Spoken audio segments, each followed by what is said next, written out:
Venezuela has some of the largest oil reserves on Earth, yet its economy collapsed. The United States says this conflict is about democracy. Venezuela says it is about control. So, what is this really about? Politics or oil? This is not just a local issue. What happens between the US and Venezuela affects global oil markets, energy prices, and economic power in the Americas. To understand this tension, we must separate political language from economic reality. Venezuela sits on one of the world's largest proven oil reserves. For decades, oil paid for almost everything: government spending, imports, social programs. The economy became dependent on one resource. When oil flowed, the system worked. When it stopped, everything broke. In the 2010s, US sanctions changed everything. The goal was political pressure. The tool was economic isolation. Sanctions limited oil exports, access to US dollars, and international financing. Oil production collapsed. Government revenue disappeared. Inflation exploded.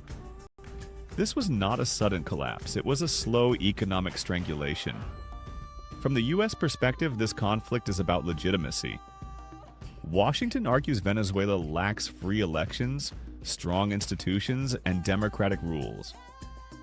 Sanctions are used as leverage. The message is clear: change the system, and the pressure ends. Venezuela rejects this explanation. The government claims sanctions are economic warfare. They argue the goal is not democracy, but control over resources. In their view, oil is the real issue. Politics is the justification. Oil is not just energy, oil is power.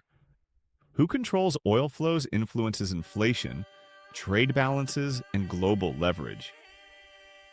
Venezuela's oil outside US influence creates an alternative supply. That matters more than headlines suggest. When global energy markets tightened, the US briefly softened its stance. Some oil restrictions were eased, but when political conditions did not change, sanctions returned. This reveals something important. Economics creates flexibility. Politics sets the limits. So is this really about oil? Not only oil. But without oil, this conflict would not exist at this scale. Oil gives Venezuela strategic value. Sanctions aim to reduce that value. This is not a moral story, it is a power story. The US-Venezuela conflict shows how modern power works, not through invasion, but through finance, energy, and access. And oil is still at the center of it all.